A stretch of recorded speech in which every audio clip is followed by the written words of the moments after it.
ಬಾಗಲಕೋಟೆಯಲ್ಲಿ ಎಚ್ಐ ಮೇಟಿ ಕುಟುಂಬದ ಬೀದಿ ರಂಪಾಟ ಶುರುವಾಗಿದೆ. ಇದೀಗ ಎಚ್ವೈ ಮೇಟಿ ಮಕ್ಕಳ ನಡುವೆ ಬೈ ಎಲೆಕ್ಷನ್ ಟಿಕೆಟ್ಗಾಗಿ ಫೈಟ್.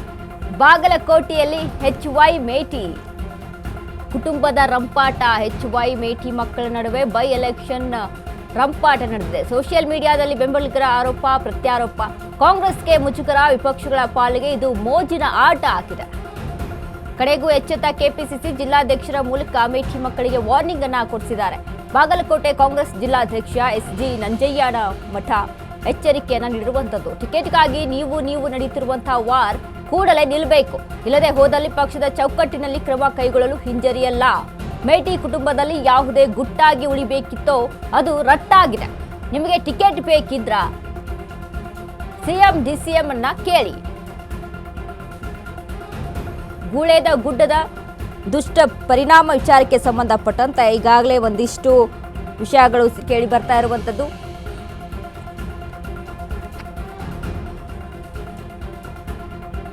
ಬಾಗಲಕೋಟೆಯಲ್ಲಿ ಎಚ್ವೈ ಮೇಟಿ ಕುಟುಂಬದ ಬೀದಿ ರಂಪಾಟ. ಎಚ್ವೈ ಮೇಟಿ ಮಕ್ಕಳ ನಡುವೆ ಬೈ ಎಲೆಕ್ಷನ್ ಟಿಕೆಟ್ಗಾಗಿ ಫೈಟ್ ಏರ್ಪಟ್ಟಿರುವಂಥದ್ದು. ಹೀಗಾಗಿ ಸೋಷಿಯಲ್ ಮೀಡಿಯಾದಲ್ಲಿ ಈಗಾಗಲೇ ಬೆಂಬಲಿಗರಿಂದ ಆರೋಪಗಳು ಒಂದು ಕಡೆ ಆದರೆ ಪ್ರತ್ಯಾರೋಪಗಳು ಮತ್ತೊಂದು ಕಡೆ ಹೆಚ್ಚಾಗಿ ಕೇಳಿ ಬರ್ತಾ ಇದೆ. ಇನ್ನು ಕಾಂಗ್ರೆಸ್ಗೆ ಒಂದು ರೀತಿಯಾಗಿ ಮುಜುಗರದ ಆಟ ಆಗ್ಬಿಟ್ಟಿದೆ. ಯಾಕಂದ್ರೆ ವಿಪಕ್ಷಗಳ ಪಾಲಿಗೆ ಇದು ಮೋಜಿನ ಆಟ. ಒಂದು ಕಡೆ ಇದನ್ನ ಅಲ್ಲಿ ವಿಪಕ್ಷಗಳು ಟೀಕೆ ಮಾಡೋದಕ್ಕೆ ಮುಂದಾಗಿರುವಂಥದ್ದು. ಹೀಗಾಗಿ ಕಡೆಗೂ ಕೆಪಿಸಿಸಿ ಎಚ್ಚೆತ್ತುಕೊಂಡು ಜಿಲ್ಲಾಧ್ಯಕ್ಷರ ಮೂಲಕ ಮೇಟಿ ಮಕ್ಕಳಿಗೆ ವಾರ್ನಿಂಗ್ ಕೊಡಿಸುವಂತ ಕೆಲಸವನ್ನ ಮಾಡಿದ್ದಾರೆ. ಬಾಗಲಕೋಟೆ ಕಾಂಗ್ರೆಸ್ ಜಿಲ್ಲಾಧ್ಯಕ್ಷ ಎಸ್ಜಿ ನಂಜಯ್ಯ ಮಠ ಎಚ್ಚರಿಕೆಯನ್ನ ಕೊಟ್ಟಿರುವಂಥದ್ದು. ಬಾಗಲಕೋಟೆ ಉಪಚುನಾವಣೆಯ ವಿಷಯದಲ್ಲಿ ಮೇಟಿ ಕುಟುಂಬದವರು, ಅವರ ಅಭಿಮಾನಿಗಳು ಹಲವಾರು ಹೇಳಿಕೆಗಳನ್ನು ಸಾಮಾಜಿಕ ಜಾಲತಾಣದಿಂದ ಜನರಿಗೆ ತೋರಿಸುವಂಥ ವ್ಯವಸ್ಥೆ ಮಾಡ್ತಾ ಇದ್ದಾರೆ.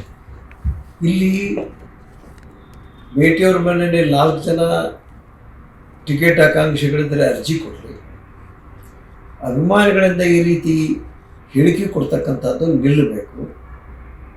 ಉಮೇಶ್ ಅವ್ರ ಪರವಾಗಿ ಕೆಲವು ಜನ ನೀವು ಸ್ಟೇಟ್ಮೆಂಟ್ ಕೊಡ್ರಿ. ಯಾರಿಗೆ ನಾನೀಗ ಹೇಳ್ತಾ ಇರೋದು? ಮಹಾದೇವಿ ಅವರಿಗೆ, ಉಮೇಶ್ ಅವರಿಗೆ, ಮಲ್ಲಿಕಾರ್ಜುನ ಅವರಿಗೆ.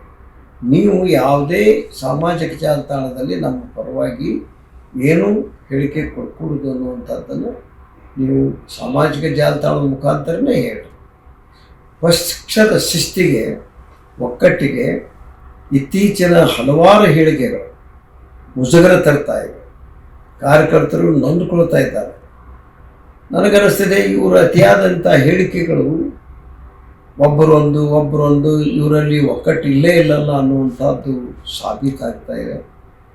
ಅದರ ಜೊತೆಗೆ ಆ ದಿವಂಗತ ಮೇಟಿ ಒಬ್ಬ ಜನಪ್ರಿಯ ನಾಯಕ, ಅಜಾತ ಶತ್ರು. ಇವರು ಅವ್ರು ಹೋದ್ಮೇಲೆ ಈ ರೀತಿ ಹೇಳಿಕೆ ಕೊಡ್ತಕ್ಕಂಥ ಅಡ್ಡಾಡೋದ್ರಿಂದ ಅನುಕಂಪ ಡೌನ್ ಆಗ್ತಾ ಇದೆ, ಅನುಕಂಪ ಕಡಿಮೆ ಆಗ್ತಾ ಇದೆ. ಆದ್ದರಿಂದ ಈ ವಿಷಯದಲ್ಲಿ ನಾನು ಇವರೆಲ್ಲರಿಗೂ ಹೇಳ್ತೇನೆ, ಇಲ್ಲಿಗೆ ನಿಲ್ಲಬೇಕು. ನಿಮ್ಮ ಹಿಂಬಾಲಕರು ಹಾಕಿದ್ರು ಅದು ನಮಗೆ ಸಂಬಂಧ ಇಲ್ಲ ಅಂತ ನೀವು ಜಾಲತಾಣದಲ್ಲೇ ಹೇಳಬೇಕು. ಇದನ್ನು ಮುಂದುವರಿಸಿದರೆ ಪಕ್ಷದ ಶಿಸ್ತಿನ ಚೌಕಟ್ಟಿನಲ್ಲಿ ನಾನು ಕ್ರಮ ತೆಗೆದುಕೊಳ್ಳಬೇಕಾಗ್ತದೆ. ಏನೋ ನಾ ಇಲ್ಲಿವರೆಗೆ ಸುಮ್ಮನೆ ಐತೆ, ಆದರೆ ಇದು ಅತಿರೇಕಕ್ಕೆ ಹೋಗ್ತಾ ಇದೆ. ಬಾಗಲಕೋಟೆ ಉಪಚುನಾವಣೆಯ ವಿಷಯದಲ್ಲಿ ಮೇಟಿ ಕುಟುಂಬದವರು, ಅವರ ಅಭಿಮಾನಿಗಳು ಹಲವಾರು ಹೇಳಿಕೆಗಳನ್ನು ಸಾಮಾಜಿಕ ಇದೀಗ ಎಚ್ವೈ ಮೇಟಿ ಬಳಿಕ ಯಾರು ಆ ಸ್ಥಾನವನ್ನು ತುಂಬುತ್ತಾರೆ, ಮತ್ತೆ ಯಾರನ್ನ ಆ ಒಂದು ಸೀಟ್ಗೆ ಕರೆದುಕೊಂಡು ಹೋಗಿ ಕೂರಿಸಬೇಕು ಅನ್ನುವಂಥ ಒಂದಿಷ್ಟು ಗೊಂದಲಗಳು ಇದೀಗ ರಾಜಕೀಯವಾಗಿ ನಡೀತಾ ಇತ್ತು.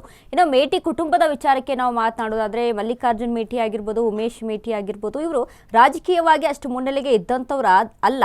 ಬಾಯಕ್ಕ ಮೇಟಿ ಒಂದು ಕಡೆ ಈಗಷ್ಟೇ ರಾಜಕೀಯವಾಗಿ ಕಾಣಿಸಿಕೊಳ್ಳೋದಕ್ಕೆ ಇದೀಗ ಅಲ್ಲಿ ತಯಾರಿಯನ್ನು ನಡೆಸಿದ್ರು. ಹೀಗಾಗಿ ಸದ್ಯಕ್ಕೆ ಅವರ ಕುಟುಂಬದಲ್ಲಿ ಅಲ್ಲಿ ಗಮನಿಸಿ ನೋಡಿದಾಗ ಯಾರು ಕೂಡ ಅಷ್ಟು ಪ್ರಭಾವಿ ಪ್ರಭಾವಿ ವ್ಯಕ್ತಿ, ಅಷ್ಟು ಸ್ಟ್ರಾಂಗ್ ಆಗಿರುವಂಥ ಕಂಟೆಸ್ಟೆಂಟ್ ಯಾರು ಕೂಡ ಅನಿಸಿರಲ್ಲ. ಹೀಗಾಗಿ ಅಲ್ಲಿ ಕಾಂಗ್ರೆಸ್ ಕೂಡ ಒಂದಿಷ್ಟು ಹಿಂದೇಟನ್ನು ಹಾಕಿದ್ರು ಅವರ ಕುಟುಂಬದಲ್ಲಿ ಆಯ್ಕೆ ಮಾಡಿಕೊಳ್ಳುವಂಥ ವಿಚಾರಕ್ಕೆ ಸಂಬಂಧಪಟ್ಟಂತೆ. ಹೀಗಾಗಿ ಅಲ್ಲಿ ಚರಂತಿಮಠ ಮತ್ತು ಪೂಜಾರ್ ನಡುವೆ ಒಂದು ಕಡೆ ಫೈಟ್ ಕೂಡ ಏರ್ಪಟ್ಟಿತ್ತು.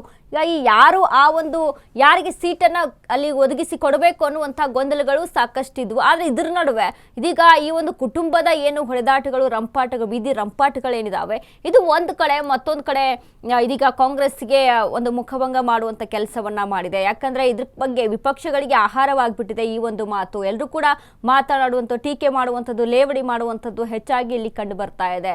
ಸೊ ಹಾಗಾಗಿ ಈ ಒಂದು ವಿಚಾರಕ್ಕೆ ಸಂಬಂಧಪಟ್ಟಂತೆ ಇದೀಗ ರಂಪಾಟ ನಡೆಸೋದು ಬೇಡ ಅಂತ ಒಂದು ರೀತಿಯಾಗಿ ಎಚ್ಚರಿಕೆಯನ್ನ ಕೊಟ್ಟಿದ್ದಾರೆ.